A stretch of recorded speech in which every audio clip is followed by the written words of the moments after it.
be perfectly honest with me. Have you ever killed somebody in cold blood? No?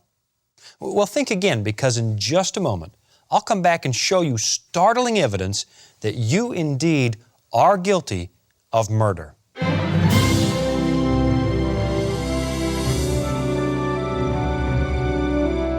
It has stood the test of time. God's book, the Bible. Still relevant in today's complex world. It is written. Sharing hope around the globe. Presented by Sean Boonstra.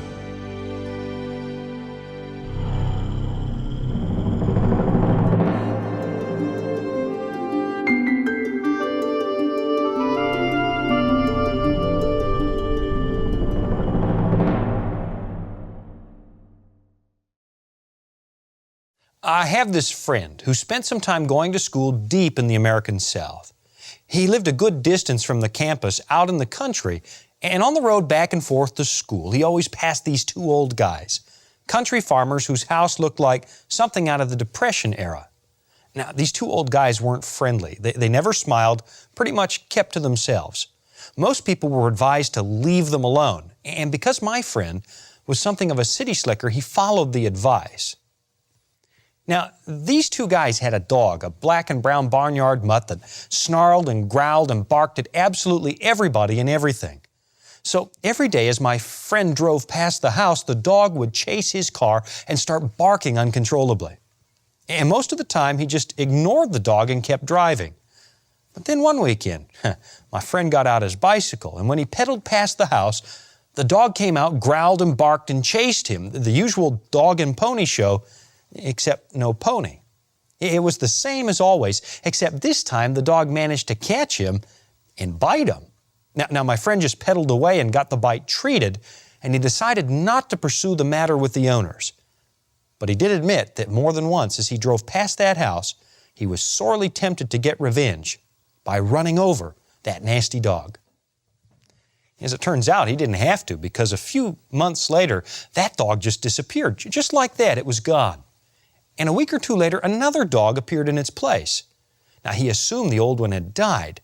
And what was really interesting about the new dog was that in the beginning, it didn't chase him. It just stood on the front lawn of the house and watched the cars go by. But then, over time, he started to act like the first dog, barking and snarling and chasing the cars. Before long, the new dog was just as mean and nasty as his predecessor. So here's the question. Why did the second dog turn out just like the first one? Did those two old farmers just happen to walk into the pound and pick out two nasty dogs in a row? To be honest, I don't think so. I think the truth is that both dogs, in their own doggy way, started to reflect the meanness and nastiness of their owners. It's not that they purposely trained the dog to growl and bark and bite. I think the dogs, all on their own, started to pick up their nasty attitudes. The only difference is they took out their nastiness on passing cars. Now really, there's something to this. Experienced veterinarians can tell a lot about the character, mood, and demeanor of dog owners they've never met, because those kinds of traits seem to come out in the dogs they own. I know of someone else who worked taking blood pressure on health vans that would drive through the city, kind of a public service. Many of the people who worked on these vans lived together in this big mansion, which also functioned as the headquarters for their work. One day they hired this new guy who had a dog that he brought to the headquarters with him. And over time, people started having a hard time with this new guy because he was always angry and critical and just hard to get along with. Now here's what's interesting. One of his coworkers said, "I stay away from him because he doesn't have a Christian dog." And it was true. The dog, in his own doggy way, was reflecting the negativity, the hostility, and the nastiness of his owner. Now, you're probably wondering what this has to do with anything. Well, hang in there, because my subject today is the sixth commandment, that one that says, "You shall not murder." And of course, few people would ever dispute that the sixth commandment is still relevant for modern life. It seems that in spite of all our advances in the areas of science, culture, and technology, murder is as big a problem as it's ever been. Somehow, we're still killing each other like we used to back in so-called less civilized times. Social commentator Richard John Newhouse in the late 1990s wrote, "In this century, so many people have been deliberately killed by other people that the estimates of historians vary by the tens of millions, and they end up by agreeing to split the difference or to round off the victim count at the nearest 10 million. Whether it's the Rwandan genocide, the Holocaust, the killing fields of Cambodia, Darfur, the Stalinist atrocities, whatever it is, the morbid list of mass murder in the 20th century goes on and on and on. And unfortunately, the new century isn't starting out too much better. This century we're in now wasn't even 2 years old when 9/11 hit, in which 3,000 innocent men, women, and children were murdered in one of the most brutal terrorist acts in modern history.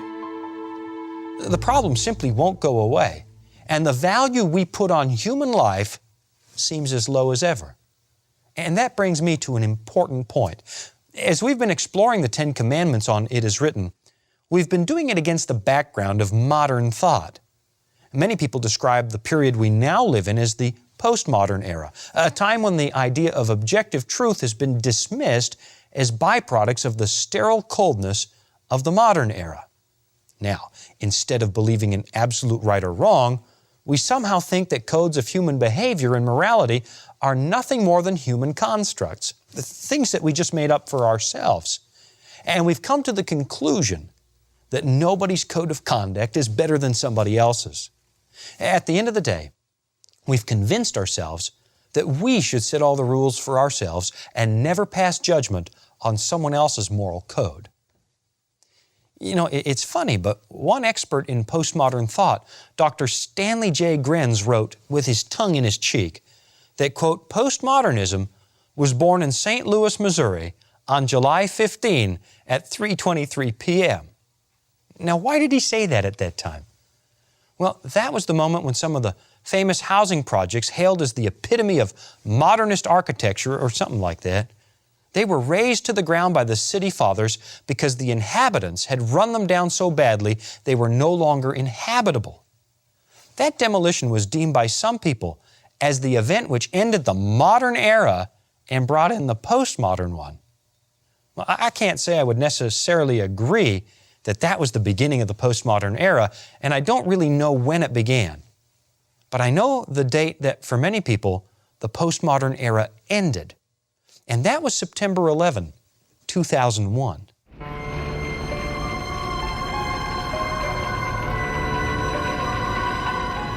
The cold-blooded and calculated slaughter of thousands of innocent people right in broad daylight on our TV sets for everyone to watch, it brought it home for many people in real time.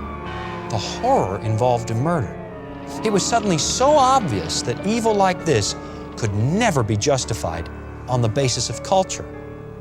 This wasn't the difference between one culture's preference for croissants and another culture's preference for English muffins. On 9/11, people saw the face of moral evil, an evil that simply transcends all cultures and all traditions. Suddenly, the objective reality of evil, the real existence of morality, hit home for people as never before. It seems all you need to do to prove the existence of evil is to witness it practiced to the extreme. And even postmodernists can agree that murder is utterly wrong. You just can't justify it by appealing to cultural preference or ethnic diversity. In fact, most people don't even have to check the tables of stone to figure this one out. We just know it's wrong. And that brings me back to the dogs. Listen now as Jesus weighs in on the subject of murder in Matthew chapter 5. This is important. You have heard that it was said to those of old, "You shall not murder, and whoever murders will be in danger of the judgment.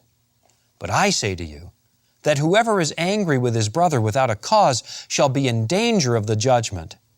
And whoever says to his brother, Raka, shall be in danger of the council. But whoever says, you fool, shall be in danger of hellfire. Therefore, if you bring your gift to the altar, and there remember that your brother has something against you, leave your gift there before the altar and go your way.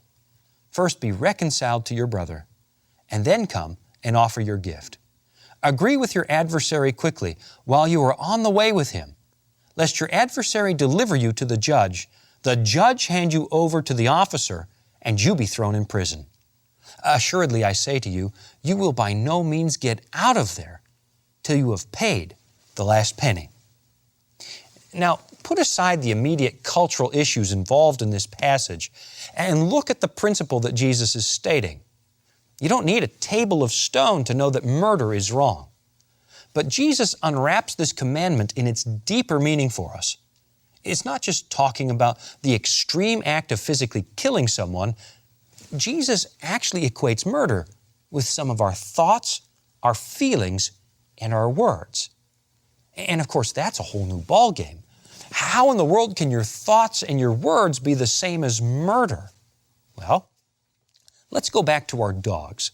The anger and bitterness felt by their owners was so obvious that even the dogs picked up on it and they started to act it out. And if that can happen with a bunch of dogs, what do you think happens when our anger and bitterness spill over onto other people?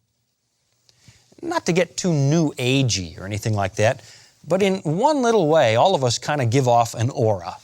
Not the kind of wacky colored force field that psychics claim they can see around your head, but the general atmosphere around you created by your emotions. We just can't help it. What percolates in our minds and hearts shows up in our face. It changes our demeanor, our words, and that can have a real impact on the people around us. Jack grew up in a home where his dad continually abused his wife and children, both physically and verbally. And you know, when Jack grew up, he did the same thing to his family. Now, is that a coincidence? Of course not. And you know, Jack doesn't think so either. He pretty much knows that it's ruining his wife and kids' lives. So, can you imagine how much better it would have been if whatever made Jack's dad like that had been nipped in the bud before it started bearing such bitter fruit down through several generations? When you harbor resentment and hatred, it can have a devastating effect on people's lives for generations. And that's why Jesus warns us so strongly to reconcile with people now. Otherwise, your emotions might just eat you alive, and not just you, but also the people who live with you.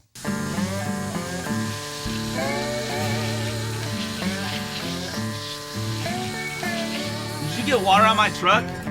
I don't think so. Are you serious? I just paid good money to have that detailed. It's just a little water. Calm down. Just a little water, there's gonna be water spots all over it. Dude, you should back off on the coffee in the mornings. You know, you're getting all upset over nothing. Just imagine if people actually dealt with anger before it expanded into violence. A little bit of water? My problem, there's all this water on my truck. Imagine how much heartache we could avoid.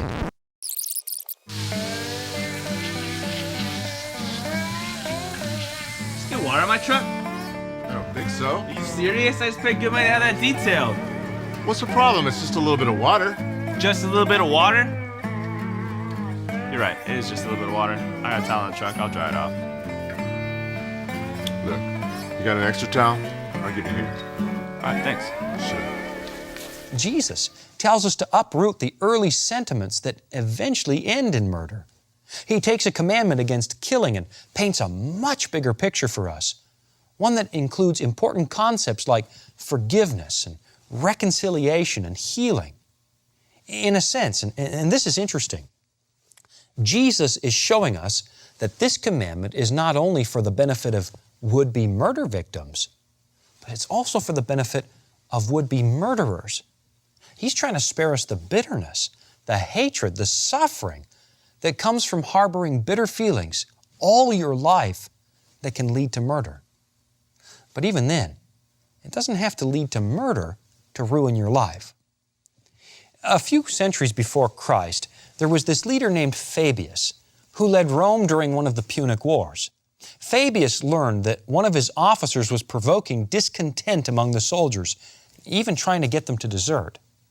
Well, I don't need to go into all the gory details about what Romans usually did to rebellious soldiers, but here's what Fabius did. Instead of torturing and killing the officer and getting his revenge on him, he called the officer into his tent, talked with him, and asked him to come to him with his grievances instead of others. And at the end of the conversation, he gave the officer a number of gifts, including an excellent horse. The end result was an officer who now became Fabius's most loyal soldier. Now, I hope you can see the point. Jesus isn't telling us just not to commit murder. He's telling us to extinguish the thoughts, the anger, the rage long before they turn to murder. Just think about how much better you would feel if you could just let go of the anger and bitterness that's ruining your life and only differs from murder by a matter of degrees. Here's what Jesus essentially is saying. Reconcile, reconcile, reconcile. Not just for the sake of your enemy, but for your sake too. Here's another good example from the history of the ancient Romans. A Carthaginian military leader was getting ready to go fight the hated Romans when his son, a boy of 10, asked if he could go along. The father laughed him off, but the kid pled and pled, "Daddy, please, can I come?" Finally, the father stopped, grabbed the startled boy, and carried him off to one of the temples where children were sacrificed to the Carthaginian gods. He held his boy over one of the fires that burned in the temple, and naturally that boy was terrified. Was his dad really going to throw him in the flames? The father, holding the boy over the fire, shouted at him, "Son, do you swear eternal hatred to the Romans? Swear it, boy. Swear it, or I'll throw you in the fire." "Yes, Daddy, I swear, I swear." "And when you fight the Romans to the day you die, swear it, boy. You swear it." "Yes, Daddy, I swear, I swear." The father set the boy down, took him to the war. And when the father died years later, his son took over the army. And that son was known as Hannibal, the man who for years caused havoc and bloodshed in Italy. Eventually, so angry at Hannibal's 15-year occupation, the Romans sailed to Carthage, burned all the Carthaginian ships in the harbor, and then went house to house, murdering the occupants and taking the survivors into slavery. Now, I don't know for sure because the Romans were hardly good neighbors, but maybe, just maybe, if the father had said to young Hannibal, "Let's reconcile with the Romans, son, let's try and be friends like brothers," if that's what he did instead of filling the boy's heart with hatred, maybe that chapter in history wouldn't have had to have been so tragic. Can you see my point? If only we could squash the early sentiments, we would eliminate a lot of murder. And then Jesus takes things even further. Not only does He tell us to stop killing, and not only does He tell us to stop hating, He takes it even one step further. Listen to this. "You have heard that it was said, 'You shall love your neighbor and hate your enemy.' But I say to you, love your enemies, bless those who curse you, do good to those who hate you, and pray for those who spitefully use you and persecute you." Now try and wrap your mind around that. It's one thing to tell us not to hate people who make us mad, and it's understandable to hear that we should reconcile with people who are at odds with us, but to tell us to love them? How in the world are we supposed to do that? Uwe Boll is a German movie director who makes these cheeseball flicks based on popular video games. His movies are considered some of the worst. Bad acting, mindless direction, incomprehensible scripts. And the online critics skewer his films over and over again. It got so bad that Boll, 41 years old, a former boxer, got full of rage and anger over what he thought was unfair treatment. And so he made cinematic history, doing something, as far as I know, no director had ever done before. He challenged his critics to boxing matches. Now, amazingly enough, the three worst offenders, the ones who hurt him the most, took up his challenge, and one by one he pummeled them into the ropes. He skewered them worse than they had ever skewered his films. When it was over, he grabbed a mic and, beaming ear to ear, shouted, "I hit them so hard they have brain damage. They love my movies now." I don't know about that, but I know that Yui Bowl, at least for a few moments, was able to let off some of the rage and anger that had boiled up inside of him. Yet I really don't think that's going to last. I think he's going to need more than that to deal with his anger, more than just a temporary fix of pounding his fists into the faces of his critics. And no doubt most of us need more than that too. I mean, who hasn't been hurt by life? Who hasn't felt rage or anger or frustration at how they've been treated? I really doubt any of us totally escape those kinds of feelings. And maybe there are times when you've thought about pummeling the people who've hurt you. Let me tell you something I'm guessing you already know. I don't think that approach is really going to solve the deeper issues that are going on inside you. Anger simply breeds more anger. Harbored resentment ruins not only your life, but the people around you. And Jesus is saying that He can fix the problem so completely that you not only stop hating people, you actually learn to love them. In His hand, He's holding the keys that will set you free from years of life-crushing bitterness. Maybe you've allowed the people who've hurt you to keep on hurting you because you've been held prisoner by your hatred for them. Right now, you can experience freedom from that. Jesus Himself, dying on the cross, suffering for the sins of the world. Jesus, who was treated so unfairly, so unjustly, He had all the reason in the world to be full of anger and bitterness. And what did He say? Father, forgive them, for they do not know what they do. If you could, don't you think you'd rather have that? To give up hatred would change your life and the lives of people around you. Jesus knows full well what it means to have been ill-treated. He knows what it means to face injustice. He knows what it means to have been unfairly maligned and condemned. But He never allowed Himself to fall victim to the rage and hatred that these things can so easily cause. And because He is God, He can free you from the rage, the anger, the bitterness that's inside your mind right now. That is, if you give yourself to Him and accept that He forgives you. Something remarkable happens when you see what God has done for you.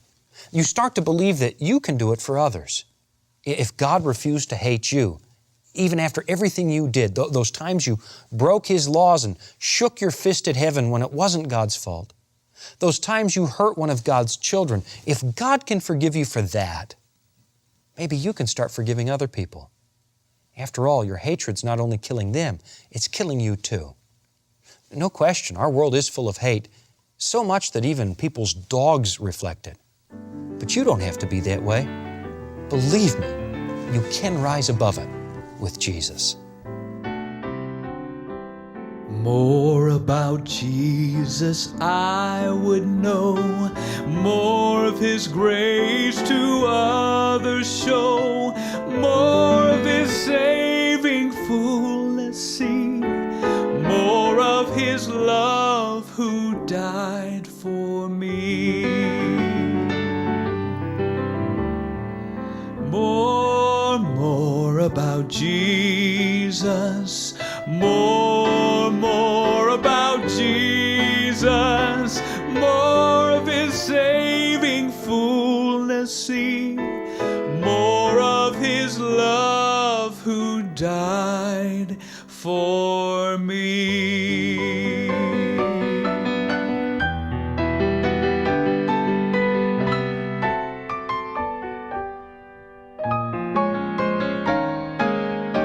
Oh, how He loves you and me. Oh, how He loves you and me. He gave His life. What more could He give? Oh, how He loves you. Oh, how He loves me. Oh, how He loves you and me.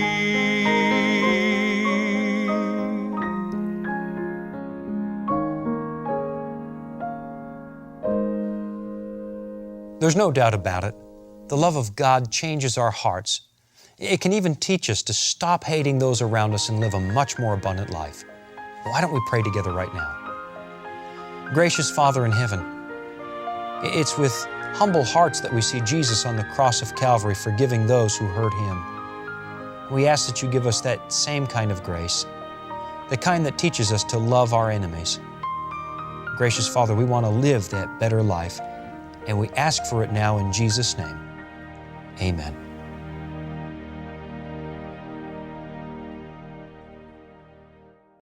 We live in uncertain times. With the current focus on politics, the war in Iraq, the constant threat of possible terrorism, and the economic crisis that we're all going through, it's no wonder people are asking, what's happening to America? Many feel uneasy about their future and they're looking for answers. Well, as you know, on this program, we always turn to the Bible for answers. And this week, we have a special resource to help you discover biblical answers to the questions we are currently facing.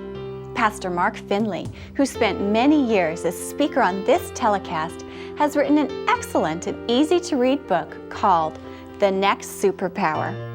This book reveals what the Bible has to say about the future of America and what that means to you and your family.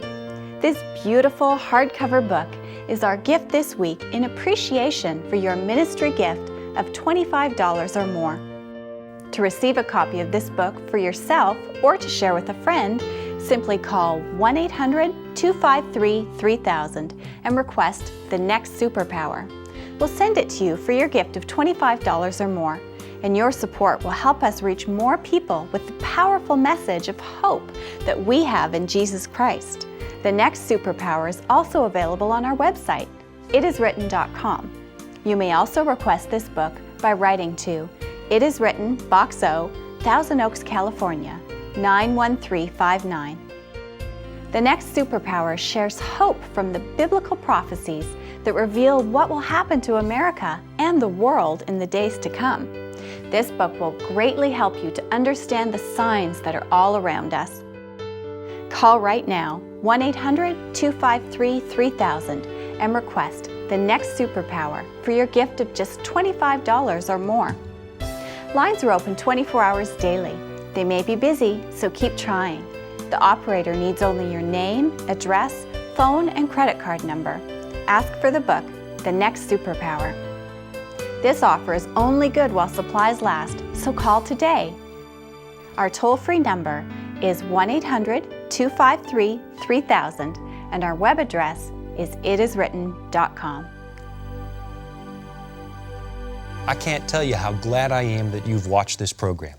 Now, between now and next week, I've got all kinds of things that will help you keep studying posted at my website, itiswritten.com. I know you're going to be glad you checked it out. Now remember, until we meet again here next week, it is written, man shall not live by bread alone, but by every word that proceeds out of the mouth of God.